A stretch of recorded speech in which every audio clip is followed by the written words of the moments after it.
the corporate sector or the quote-unquote private sector can collect tremendous amounts of data about us and collate and analyze it and use it for predictive value, etc. And there are a few rules on how it does that. Then, as long as the government gets information from the private sector rather than collecting it directly, it avoids the set of protections that would otherwise apply to government data collection.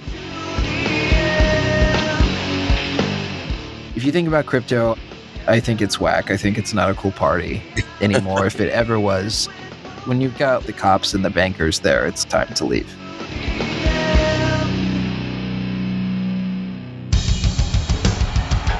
What I have said is that this campaign is not just about electing a president. It is about making a political revolution. MMT. Taking money from our children and borrowing from China. People are dying. Is the program so critical it's worth borrowing money from China to pay for it? And if not, I'll get rid of it. Stop lying!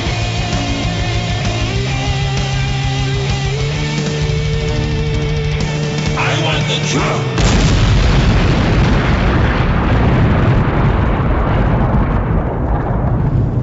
Now let's see if we can avoid the apocalypse altogether. Here's another episode of Macro and Cheese with your host, Steve Grumbine. All right, this is Steve with Macro and Cheese. We're going to go back to the Modern Money Network and the public money action with my dear friend, Raúl Carrillo. Raúl is the deputy director of the LPE project, which stands for Law and Political Economy, and is an associate research scholar at Yale Law School. His research critically analyzes financial regulation, technology, and innovation. And he's recently written a tome. We are talking about a tome, like the 55-volume Master Reference Library. No, I'm just joking. It's a 78-page white paper that is very interesting, and it ties closely with several of the recent interviews we've done with guests like Brett Scott and Rohan Gray.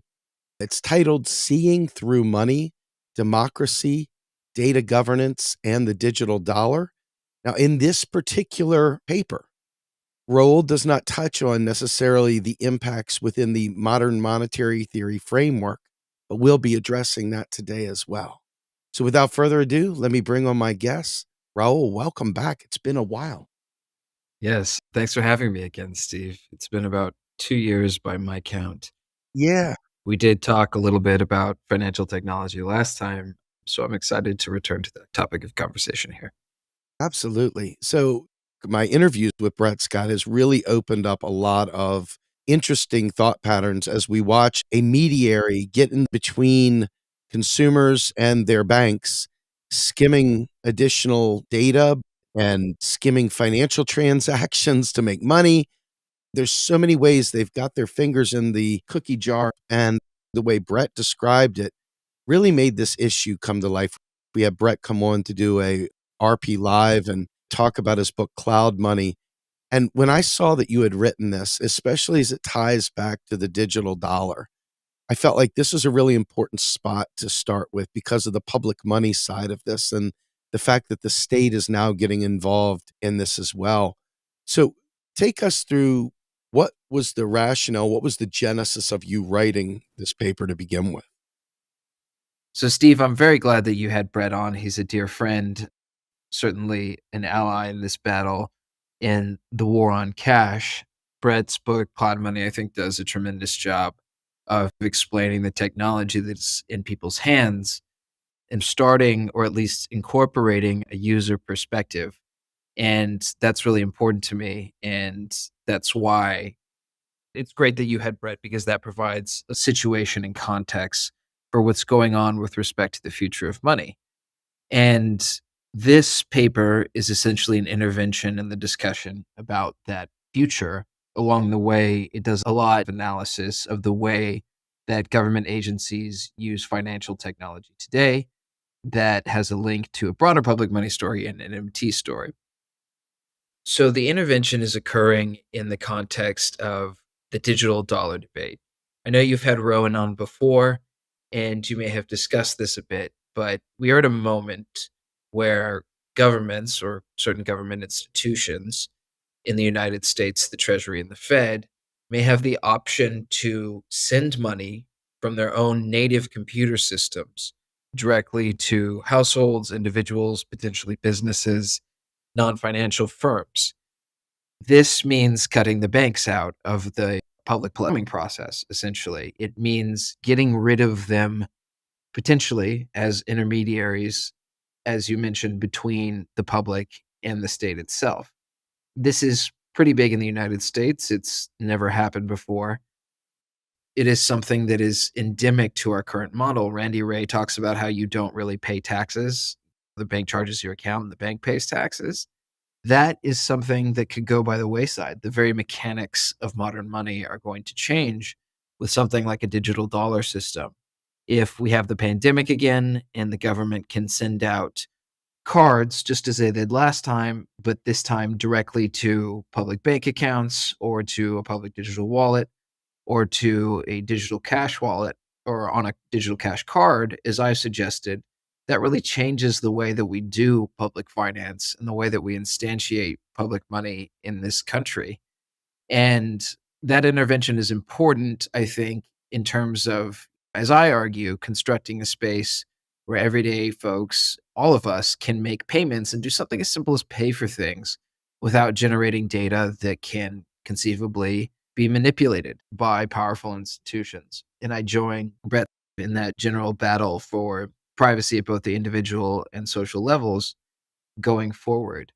And this ties into a broader discussion of the power of public money and where we are at in terms of really a battle between major corporations and government agencies, and then the public maybe is even a third side over what the future looks like.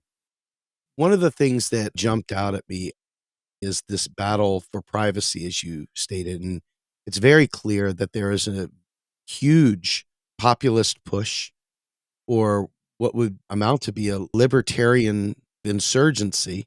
Maybe it's always been there, but it's having its day in the sun with the private side of the digital space. And I know the fears have always been ownership and authority and legal authority, and the distributed model versus the consolidated model, centralized model, I guess it would be better to say. When you wrote your paper, one of the things I noticed, and this seems to be important across many aspects of public money, and that is legal authority. Can you break down what you mean when you start addressing legal authority? The United States government has a patent on the US dollar. It's its own unit of measure. It's a creature of law, as you all have said many times. Does that play into this concept of legal authority? Are we back to stating the obvious that this is a unit of measure, it's a unit of account, that it's the property of the United States government? So, this story that I am trying to tell, Steve, is completely simpatico with that story. And in fact, I draw on what I've experienced and what I've learned through the M&T movement to think of what I see as just another face of the public money issues that we're discussing. And I walk through history briefly in the paper, but my essential point in the introduction to this paper, which I hope to expand on in other work later, is that just as governments issue money in order to reap its fiscal value, create a circuit of social provisioning, just as much as it's used to enable commerce, it's used as a reporting tool. And it's almost logically by necessity that when you're creating a unit of account, a unit of measurement, you are collecting data, information, hopefully to get knowledge, hopefully to get understanding. And that is just part of the process of what it means to run a public money system and run a ledger based system. Unless you did everything in cash and you had no cameras, et cetera, what we're talking about is that money systems are necessarily information systems. There is an anthropologist and a political scientist whose work I draw on, not necessarily because I share his politics, but because his work is foundational in the privacy and data governance literature and the social sciences more broadly. That thinker's name is James C. Scott. He still teaches here at Yale, but his major book is called Seeing Like a State.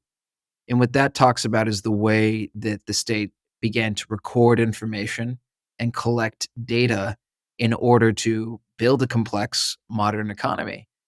And although it's unstated in his work, there is a particular through line about money. And in the most obvious instance, it begins in the context of taxation, just as the modern money story often begins in the context of taxation writ large. And Scott talks about how in many societies and places, taxation and thus public finance more broadly depends on the creation of standardized patronymic surnames. For instance, in England, it used to be the case that people were named just after the trade that they did or where they lived, and it didn't necessarily have a link with their forebears. But you can't run taxation that way. You need unique identifiers. You can't have a million different Mary Hills. That doesn't work when you're trying to do taxpayer ID. So, in order to fund the very government, you institute a new, more complex data collection system. And we see that happen in colonization, certainly. Scott talks about the Spanish conquest of the Philippines in a similar dynamic where there is a different indigenous naming system that has to be overcome in order to establish a monetary circuit. And he also touches on this in the context of immigration. For example, Jewish immigration from Eastern Europe. And what happened on Ellis Island is not necessarily just being a bunch of mistakes, but enrolling people into a broader social provisioning system under certain standardized formats. And that's just one example of a genesis point, I think, where the MMT story, the public money story, ties in with what I'm doing. But you can also look at the development of even more recent complex components of the economy within the last 2 centuries to draw on this. And some of this is a story of privatization, some of it is a story of direct implementation of certain services. But today, we live in a society where, as you were discussing, the banks and other technology companies stand between members of the state and each other. Unless we're using cash, we're going through a couple institutions here. In reality, the average bank account is connected to 15 other technology companies. So we're talking about going through a whole web of corporate actors when we just transact with each other, unless we're using good old cold hard cash. And just as the government has delegated a public money function to banks in terms of lending and credit and attempting to conduct investment, it has outsourced the technological apparatus for getting money to people. And with that comes the recording machinery. The government relies on credit scores for its own purposes, just as the credit scoring industry relies on government identifiers like social security numbers and other data. They share data between each other. And to the point about legal authority today, there is little to no substantive federal privacy law in the United States, which means that essentially your protection against unwanted data collection in most jurisdictions is not clicking I agree to a service, which is to say, foregoing digital formal finance in this country. But as soon as you click the data, something called the notice and consent standard, which forms the core of modern privacy law, is deemed to be satisfied. You have minimal protection about how data is shared, sorted, scored, stored after that point. And there are some rules around what you can do with formal regulated credit reporting. Doesn't touch the data brokers and the companies that fall outside of the traditional collection mechanism. There are a few rules in terms of direct collection of data by the government. Here and there, you find smatterings of stronger standards. In California, there's some enhanced rights to request to delete your information, things like that. But by and large, we are living in a country where the privacy laws that were written 40, 50 years ago before the advent of mass surveillance and predictive analytics just provide a veneer of protection at this time. So to put it bluntly, the corporate sector or the quote unquote private sector can collect tremendous amounts of data about us and collate and analyze it and use it for predictive value, et cetera. And there are a few rules on how it does that. Then, as long as the government gets information from the private sector rather than collecting it directly, it avoids the set of protections that would otherwise apply to government data collection. The most important of these is the Fourth Amendment. Essentially, if Facebook and Instagram collect your data, the government is just essentially a walkover to headquarters or a phone call or an email away from getting that very same data in most cases. So when we talk about the expansion of the monetary system, it is in this context of modern mass surveillance. So whether we're talking about the expansion of private or public money systems, my argument is that we have to see this dimension because it's a huge part of what's going on. I've had a really deep debate with a friend. And mind you, this is all just talk, but this is the talk that regular people have. And I'm finding it happening more and more often with January 6th from the right wing perspective. You see a lot of people seeing the unrest in society and the concern about surveillance and privacy. But more importantly, it's a matter of who the target is and who the person going after the information is and what their intent. And some of the more socialist revolutions over a course of time, how frequently the thing people hold on to is the authoritarian draconian measures that were in place post-revolution, where you've got a counter-revolutionary force trying to eke back the gains you gained during your revolution. And so it's always in a perpetual state of having to protect against the monarchists coming back. So in this particular case, the fear of who is monitoring you and for what purpose and what can they do with it once they have that information really becomes front and center with this. And as we look at data collection, some groups are out there just trying to make money. But there's another element here, and it's the one that I think most people are afraid of, and that is that conflation of government and industry and isolating people and targeting them. Who is the target? Is this surveillance a part of protecting the state? Is it for class interests? Is it for the wealthy? Is it for the capital order? Who is the beneficiary of this surveillance? Always asking the most important question, Steve. Cui bono?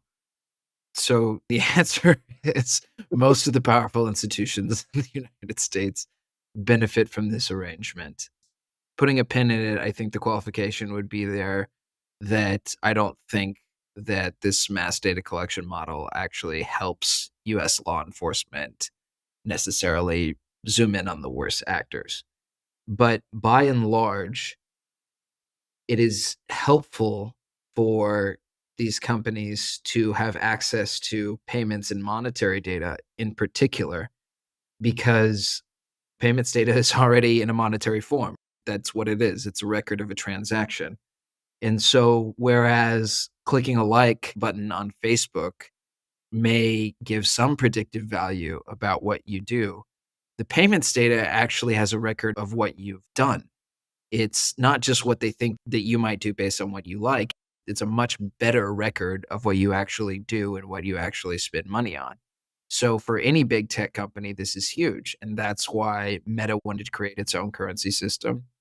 That's why Amazon is so involved in the back of the house for most every fintech company.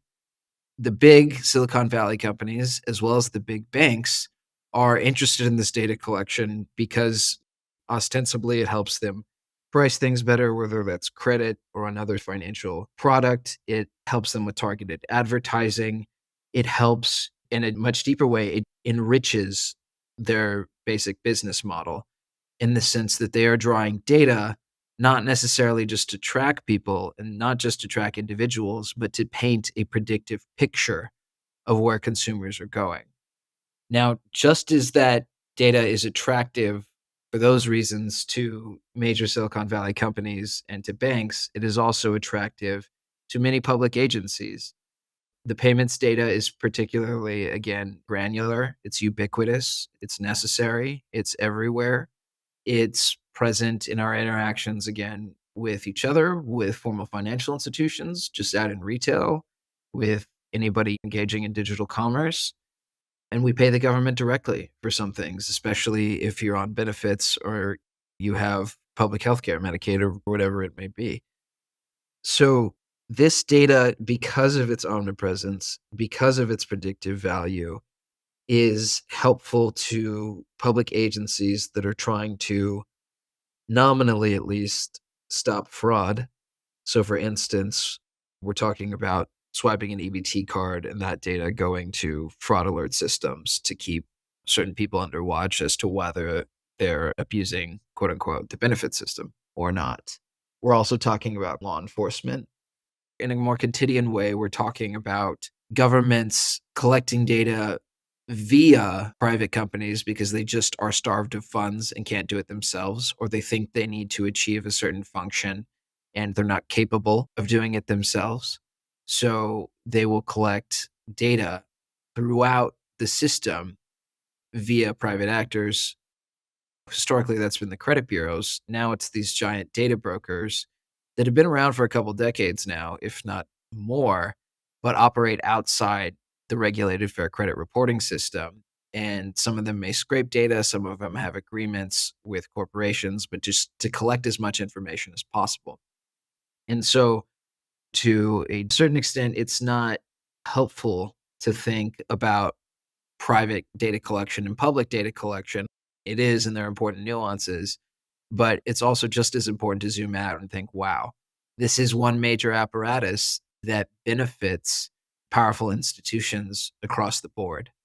And that is, I think, a scary position to be in, but that's the reality of where we're at now. As I stated a few minutes ago, the rise of the libertarian right and this red brown merger, it's tough because as a class analysis, the working class is not necessarily a clean, easy mass. It's got elements of awesome, elements of not so awesome, and everything in between. And watching that happen, it's beyond my ability to say whether it's good or bad. Only I can see that it's happening. I guess from that perspective, when you're designing systems with knowledge of the instability in society at present, both in the insanity of the Republicans and the fecklessness of the Democrats, what do you see as the temperature for enacting quality measures? I'm looking around, who's my champion other than my friend Raúl, who I trust? This is such a serious matter. Who are the people that are thinking through this that would ultimately bring forth the recommendations, and how would that be enacted? Yeah, that's a great set of questions. So, just to comment on the politics a little, and what I think you're zooming in on, Steve, or what may just be relevant to your broader point about what's happening on the left and right. Privacy and data governance issues really scramble our conventional political axes or the way that we think about who's on whose team. And as you're indicating, in some instances, this can be fraught, and in some instances, it seems necessary. And the way I try to approach the financial privacy issue in particular is, first of all, to recognize that, again, this scrambles everything, to make very contingent alliances, but sometimes that is not where I want to stay. And the overlap needs to be small enough such that I'm not violating my principles, but just in the logic of making the deal, that has to be the case for the other side as well. And to make it a little bit more concrete, privacy is interesting because it splinters both parties, not necessarily along populist lines, but it can. So, on the Democratic Party side, on one end of the spectrum, you have the squad and some other Congress members from working class districts, et cetera, with significant communities of color who are pro privacy, to put it bluntly. That includes, again, everybody who you'd imagine would be on the progressive end. I would also put Senator Sherrod Brown in there. In some cases, you have a variety of senators from the banking committee who join that side as well. But Rowan and I work most closely with Representative Stephen Lynch from South Boston, which is a working class district. Steve is an interesting guy. He just likes walking around his district and taking care of his grandkids. and used to be the head of the Blue Collar Caucus and is relatively down to earth insofar as a member of Congress can be. And we've worked with Stephen closely, and the eCash bill and the Stable Act are both championed by him. At the same time, he's part of a broader ecosystem.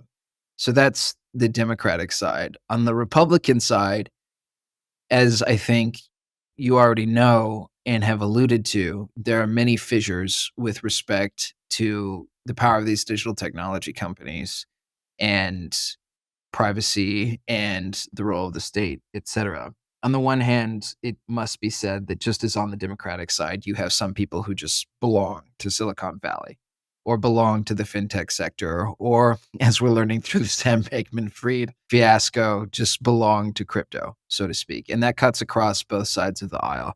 Sure. And then you have NatSecHawks on the Republican side, or people who are really zealous about China in a national security sense. They have counterparts on the Dem side, but it's a significantly huge part of the Republican Party. And then you have libertarians who, in this particular case, tend to be pro-privacy, but we disagree on the role of public sector financial technology, for instance. Rohan and I have managed, along with all the political actors I just mentioned, plus advocacy groups along the Hill, ranging from people who are focused on racial justice to folks who are focused on privacy in the old internet freedom vein from the 90s still. Those groups, we've all managed to cobble together at least a wave on the Hill. And there's a sense that Republicans may split on this, but this is all going forward quickly. And as things happen on the terrain of the big tech fights that are occurring between the FTC and the DOJ and the major tech companies, and as things happen with crypto and the Sam Bankman-Fried shakeout and the impending collapse of Tether and maybe yet a third crash in the last year or so, the eCash alliance also becomes complicated. Privacy as an issue becomes complicated.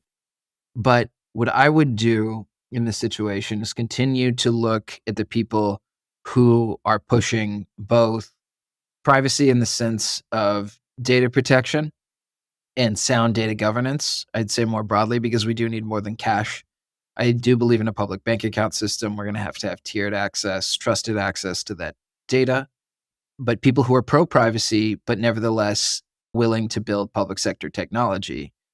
Libertarians may join on one public sector technology, which is cash, but there is a much broader fight to be had, so to speak. And again, the privacy politics can cut a number of ways. Even within the coalition, we'll have people who think the answer is crypto, and the people who think that the answer is eCash, but are nevertheless willing to sign on. So that, I hope, paints just a picture of the complicated politics around financial privacy on the Hill.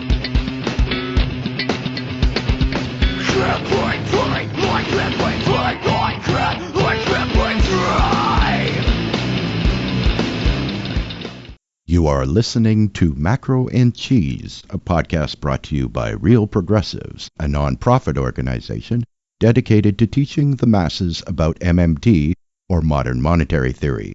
Please help our efforts and become a monthly donor at PayPal or Patreon.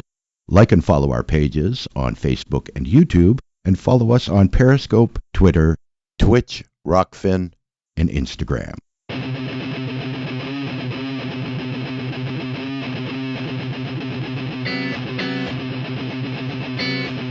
My tolerance, trying my patience, and never would you say me. It's another one waiting. I'm tired of the lies you tell me. Lies you tell me. It's also my tolerance, trying my patience, and never would you say to me. It's another one waiting. I'm tired of the lies you tell me. Lies you tell me. I'm a systems guy, so when I'm looking at systems and I'm thinking about each handoff in the system, every step through that system has to be addressed because each one of those presents a potential area for exploitation. Every step, every handoff has to have something to account for the security at that step. And by the time these concepts make it to the public, it's no longer broken down at each handoff. It's now more of a solution, an overarching solution that hand waves and gives you a cloud to describe what occurred in the system itself. Where are we in terms of identifying the various steps within the system that produce vulnerabilities that people should be aware of? So I'm not sure if you'd prefer to talk about security. I have a system.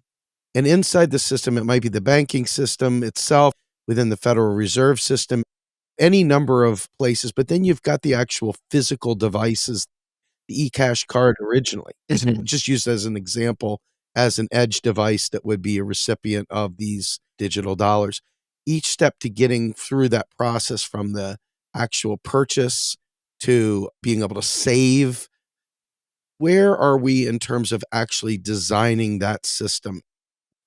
Sure thing. So at this point, I think that we have pretty solid proofs of concept with respect to something like an eCash hardware device. And those exist in the private sector or being developed in the private sector in a very promising way. And they also exist in the context of public private partnerships around the world. There are many jurisdictions outside of the United States that have already started developing this technology over the course of many years. And the most intense example of this is certainly China. And I don't buy the xenophobic narrative, and I don't want to rattle sabers at all. And that's not my politics. But it is a bit embarrassing that China has made postal banking before the United States. Right? And it has done it in a way that puts rather simple technology in people's hands. And of course, I wouldn't follow China on privacy, but they have created devices with offline functionality, which they supply through their postal savings bank. And you can send money long distance with a card with 10 little bumps on it. And you press those buttons, and voila, you've sent money from one device to another instantaneously. And in many other countries, there is something closer to the offline functionality that we've proposed in the eCash Act, and even the cards that I've proposed in this article draft. And that's because many countries in the global south have to get payments technology to people who don't have internet access. So they've thought about this a lot more than policymakers have in the United States, even though 1 in 3 adults in the US does not have high-speed internet access in the home. And there are entire communities, especially rural communities, that don't have high-speed internet access at all. That stuff is required to use most of the modern fintech apps, including the sorts of apps that would be included in other visions of the digital dollar system. For example, Kenya is the most popular example, but let's just talk about Senegal, because I recently met some payments folks from that country at a conference. Just like in other countries, there are all these devices that essentially allow you to send money in a format that is something like a text message. It operates on a telecom network rather than the internet. And again, this is to reach people who don't have online access but may have phone access. And in Senegal, this is financially including people in the system for a first time. It's establishing a unique identifier in some places even that previously didn't exist. And unfortunately, because of the way the consumer law works in Senegal, people have no idea that they're also signing up for a bank account. And despite the fact that they are using those phones to make offline payments, the banks are still settling the transactions in the back of the house. That's an extreme example of what is going on, I think, everywhere. Is folks just don't know what this looks like, and there's certainly no way for them to know about the security or the technical design, as you were saying. Even the people who are furthest toward mine and Rowan's position on this and the eCash Coalition's position on this, they will hold up technologies in Senegal or in Kenya or in other places as examples of great tech that is helping us here. But it's like, hold on, there are still intermediaries there. And you have to actually look at systems design, I would say, as well as the legal contracts around these partnerships to know when you are actually still just falling back into a system that is not truly peer-to-peer. And so Rowan and I have turned to open source hardware rather than software as the model for these devices to try to cut out these intermediaries completely. And that means that transactions are device to device rather than device through a network through another device, or not a network in the sense that the internet is a network. So it's that kind of attention to detail that is important in actually getting what we want to achieve rather than not. And there are all kinds of other applications that apply to the devices and other kinds of rules and standards and protocols that will need to be embedded in the tech, including around how much money you can store on the device, what are the mechanics of actually transmitting the money, how much you can send at a time, security measures for the device itself, etc. But this is extremely important. And to bring it back to the M&T point, I think that if we want to have a strong public fist, we have to think about what that actually looks like in terms of the user interface. We have to win a battle in people's hands. If you think about crypto, I think it's whack. I think it's not a cool party anymore. If it ever was, when you've got the cops and the bankers there, it's time to leave, at least. But there is a certain appeal that people get fascinated by it just playing with it on their phones. And there's a broader discussion that we can have about the attention economy and whether it's good that people are living on their phones. But right now, I think unless MMT starts paying attention to the tech, to the plumbing, we're going to lose the broader war about public money. And Rohan talks about how this works in the back of the house and how it's going to look like to spend money. Maybe we get something like Bill Mitchell's overt monetary financing once we replace the existing back of the house machinery with something much more streamlined. But we also have to think about it in terms of how people are going to interact with it. And if we want to spend trillions of dollars in the pandemic and just put it in people's hands, or we want that money to come through a job guarantee program, et cetera, we have to think about the technological layer. It's always there. It's always been there. And in some senses, I think MMT as a paradigm needs to stay on the cutting edge of all this, because what it means to be on the MMT is to stay on the cutting edge. So I thought. Yeah. In the last podcast, we talk about just the Silicon Valley invading the banking system and trying to become the public partner in monetary provisioning. And that's a huge deal. That's a huge deal because MMT analysis has to account for these non-bank banks acting within the dynamics that we've previously identified. Shadow banking looks a little bit differently, certainly the major principles, but it happens via a different business model. That means it's time to bring post-Keynesian institutionalist MMT stories into the next century in that sense. Minsky wrote a great tome about financial capitalism, but information, data, surveillance, this is the stuff of the growing economy. We don't live in an economy where most people get mortgages from banks anymore, for instance. It's Rocket Mortgage online, and it's a bunch of fintech apps for certain segments of society who do that sort of thing. That changes what we say about the financial system. The inclusion of new technological partners in the plumbing changes many, many things. If a Silicon Valley firm, whether it's a big stablecoin firm like Circle or it's PayPal, gets a master account at the Fed, we're living in a different terrain for MMT analysis. Yeah. And I think it's just very important that we keep an eye on Silicon Valley in this sense and take the time for self-assessment when we talk about what kind of public money systems we're building. Section 3 of your paper, where you talk about payments and panopticism. And I looked up panopticism. It's not something I inherently knew. It's kind of like who's watching the watchers. It's the internal monitoring, I guess, to some degree. Mm-hmm.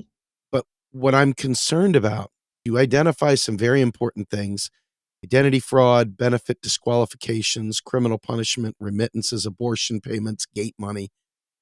South Carolina is putting forward a bill right now to make abortion potentially punishable by the death penalty.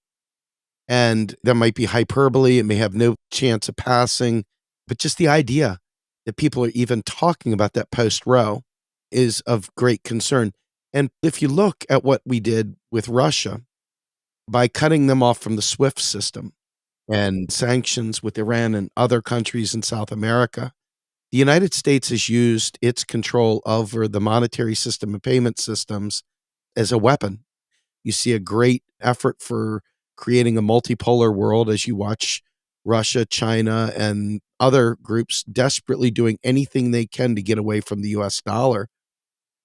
When the US government has absolute power over shutting things down for whatever reason, I can cut you off from your benefits. You had an abortion, we saw you paid with your card, now you're on death row. I really believe these are things that people are concerned about. Can you take me through your perception of those items? Yeah, absolutely. Thanks, Steve. And I appreciate you focusing even more on the pointy end public money here, so to speak. It is the case that, again, if we believe in the MMT story, that states create money or legal authorities create money, in some sense, it might be your local colonial warlord who's just doing their own thing and has broken away from the state. There are plenty of examples of that, and it still occurs with big tech. But if we believe in this public money story about legal authority creating a currency system, that is again necessarily about gathering the information to run that system. And it is also a tool for gathering information more broadly for exercising other purposes of the state. And I don't think there's any question that we need a monetary data collection system. Again, tax being the good example of I'm not sure how we run a complex economy without certain kinds of information. I want that to be collected, not violently, but there is a certain sense in which it's important to collect data to exercise certain functions. We want to distribute benefits, et cetera, and we want people to actually get their money, not like the pandemic operation, which was actually riddled with fintech fraud. We want people to be able to do certain things in the economy, but we want there to be at least some rules and structure compared to what there is right now. And I do think that that's especially the case with law enforcement, or at least it starts to look very dark when we talk about law enforcement specifically. Again, there's no real Fourth Amendment application in this context. As a general matter, there is something called third party doctrine, which means the government and government agencies can collect data that you share with a private sector party and deem that to be totally okay and constitutional. And that means that, functionally speaking, payments data or other financial data is no more than a written request away. Much of the data is reported as a matter of just the day-to-day operations of law enforcement and financial surveillance. But as you indicated with the abortion case, law enforcement can also zoom in on individual transactions. The abortion case, I think, is a really important one to highlight, as well as sanctions, as well as immigration, because all of the drives for privacy in those realms involve a certain different kind of politics. And I think, as you may have indicated in earlier comments, people get really excited or into privacy or get really angry about the lack of privacy when privacy evasion seems to have the potential of affecting them. And when we talk about Dobbs, we're talking about payment surveillance, financial surveillance that impacts all of society in a very deep way. Some people at the biological level more than others, of course, but everyone. There was a moment after Dobbs where most of the major abortion funds froze payments because they weren't sure what to do. Now, the easiest way for law enforcement to track if someone got an abortion or another abortion related procedure or reproductive procedure that happens to be outlawed or criminalized in some fashion in that jurisdiction is to obtain medical records. In some cases, it may be operationally a little bit difficult to collect medical records, but you might still be able to get the billing records. And funds have advised people to not carry their phones with them. But if you still pay with your card, as you are indicating, that information can still be made available via bank, etc. And even if it doesn't list this was an abortion procedure on the bank statement or the account record, there may be enough data to suggest this was absolutely what was happening with that particular payment. Right after Dobbs, some people said that we should use crypto to funnel abortion payments and donations. And technologists actually quickly pushed back against that because blockchain is just not private in the way that most people think it is. In fact, the entire point is to create a shared ledger, a shared record. And as much as there may be some technological protections built into the system, if you have somebody's public key, you can associate that with a bunch of other data points and re-identify somebody essentially. To put the matter bluntly, most people pay for crypto using bank deposits, which identify them, or use one of these major exchange apps, which also collect their own data. And the idea that people are going to build their own or run their own computer equipment such that they have privacy at a mass level is just not real. And certainly somebody who's all of a sudden getting an abortion, in most cases, is not going to get teched up to the point where they do that quickly. And so the suggestion here by most abortion or reproductive justice advocates at this point is to use cash or to use a cash-like gift card if necessary to purchase things online.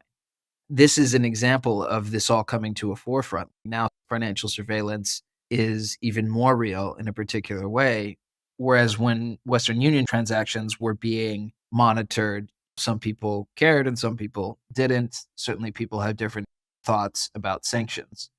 And this definitely complicates any possibility of an alliance or a bipartisan support for a variety of financial privacy measures. Again, back to the discussion of the terrain, sometimes Dems want to be pro-security, so to speak, and pro-privacy, and they draw a hard line between those two that I don't think is fair. But they do that, and Republicans do a similar thing when it comes to their issues. So I am very worried about law enforcement access to financial data on both the individual level and on the social level.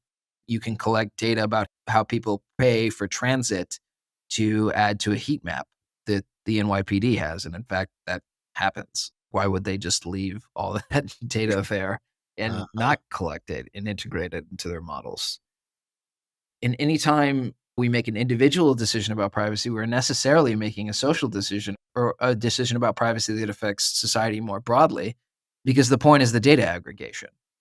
In the abortion context, if it starts to happen, it will be about catching individuals, but it will also be because they have done some analytics as to where people might be getting abortions or what the movements, so to speak, look like before one does that. And abortion is a great example because it's an individual issue, but it's also a class and group issue and an issue that affects everybody as a whole. And it's one that raises all these tensions to the forefront, I think. Did the Sam Bankman-Fried FTX debacle in any way inform this side of the debate at all? Was there anything that came from that that will help guide future endeavors? Because that's the private side, and the private side showed how easy and susceptible it is to not only massive corruption, but absolute failure. Was there anything that came from that that has served to be an informant on this side of the game? I'll highlight 2 points here, Steve. The first is that I think this really brought to light just how much of the crypto industry's rhetoric is just that, if not outright lies in many cases. And you and I and others have been crypto critics for a long time, but at this point, it is undeniable that the major players in this industry are just grifters. And any sort of anarchic dream of a free money system beyond the shadow of banks and Silicon Valley is gone. Facebook's on the blockchain, JP Morgan's on the blockchain, people like Sam Bankman-Fried are on the blockchain, and it has nothing to do with at least what people say is the historical impulse of Bitcoin, for example. We are so far from that it is ridiculous to talk about crypto in an idealized sense, or the digital asset space in an idealized sense. Given the lack of privacy protections, it's hard to even argue that Sam Bankman-Fried's coins count as cryptocurrency.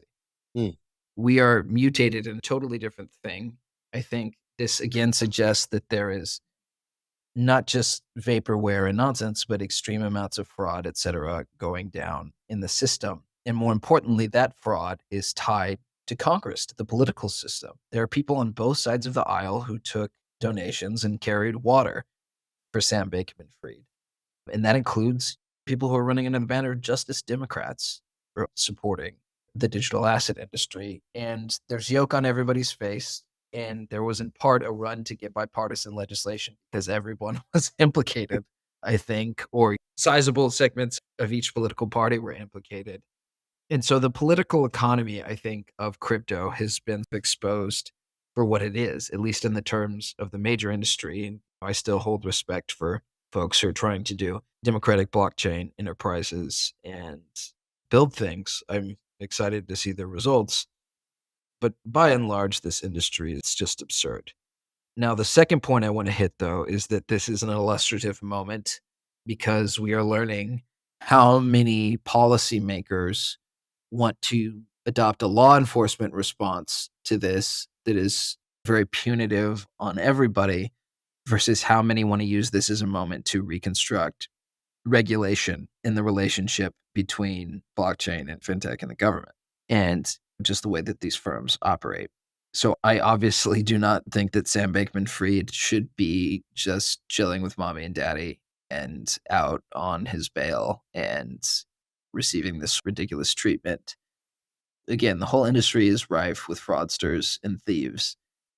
At the same time, I think to just take a criminal law enforcement approach to this problem after the crisis is, in a word, cheap. We can go lock up all these bad actors. It makes great headlines for government agencies and for policymakers. It's relatively easy. There was rampant fraud. But what are we going to do to tackle the structural problems? Because if the ideas, the traditional notions of criminal punishment are helpful here, that this is going to deter certain kinds of actions by people, I wouldn't put my money on that. A few bad apples, so to speak, go to jail that hasn't changed predatory financial systems in the past.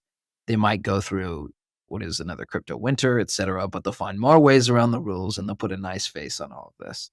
So what are we going to do to challenge the fact that there's a massive shadow banking system at the center of crypto, that some real people are going to get hurt, especially because crypto has been hawked with this narrative of financial inclusion and closing the racial wealth gap and all these other things that it doesn't do.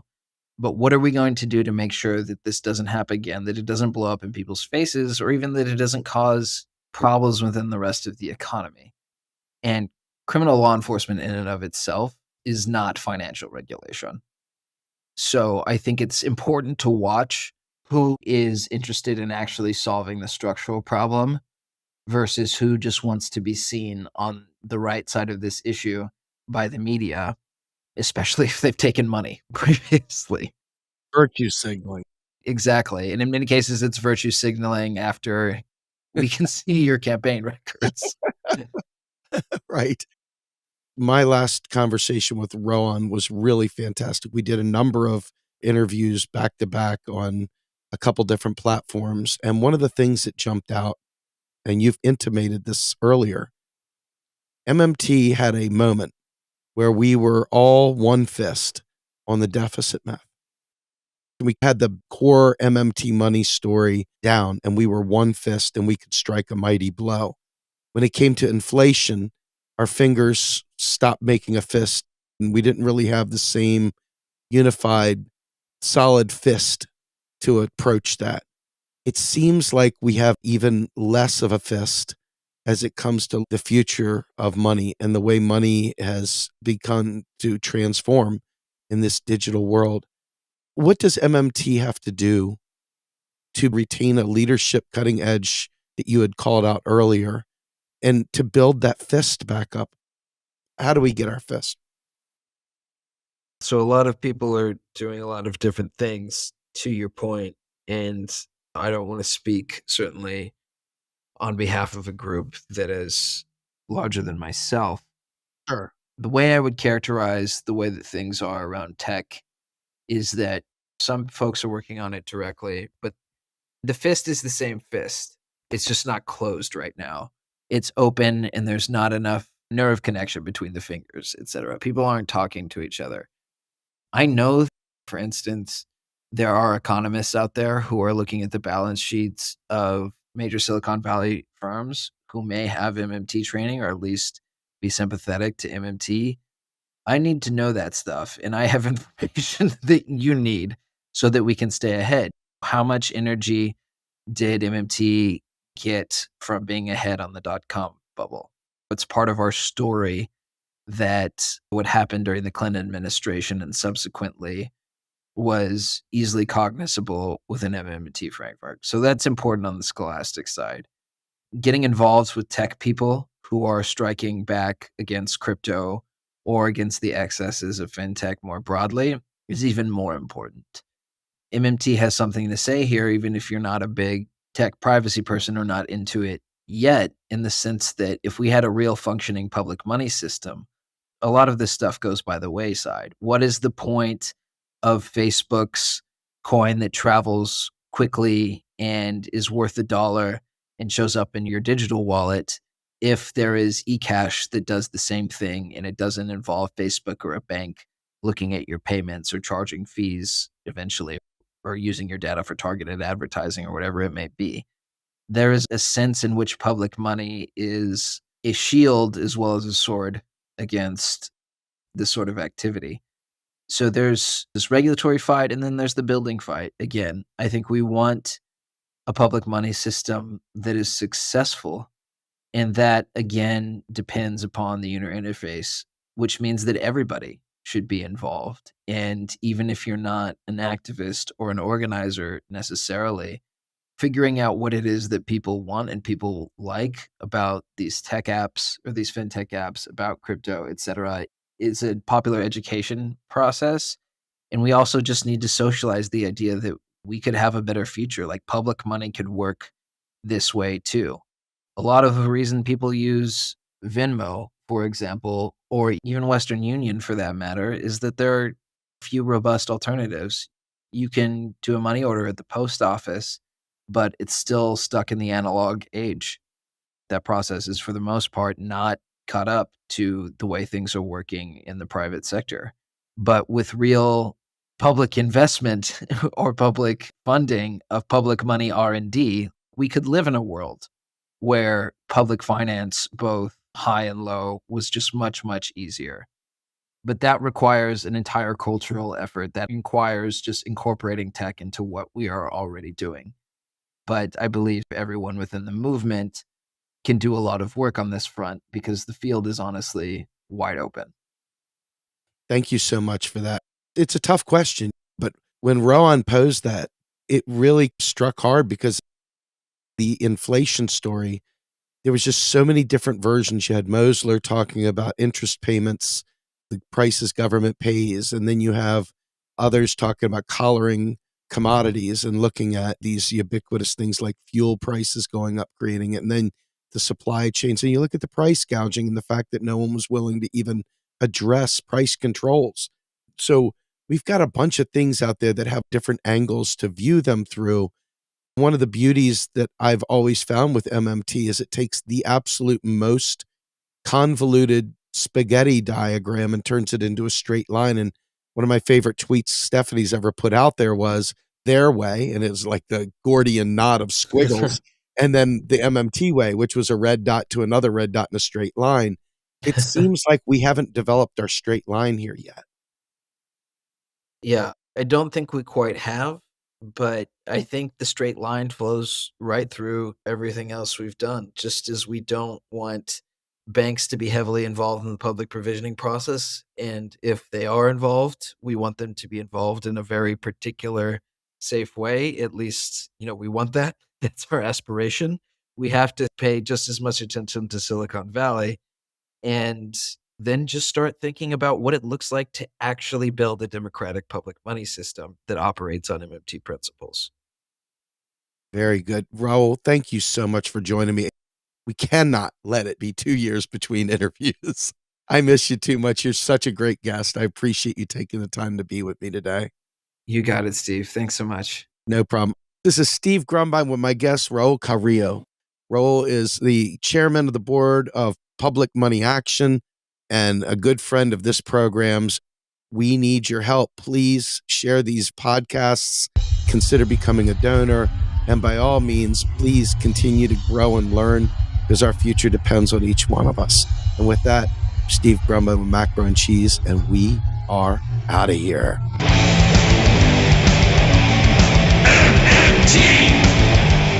Macro and Cheese is produced by Andy Kennedy. Descriptive writing by Virginia Cox and promotional artwork by Andy Kennedy. Macro and Cheese is publicly funded by our Real Progressive Patreon account. If you would like to donate to Macro and Cheese, please visit patreon.com/realprogressives. I want the truth.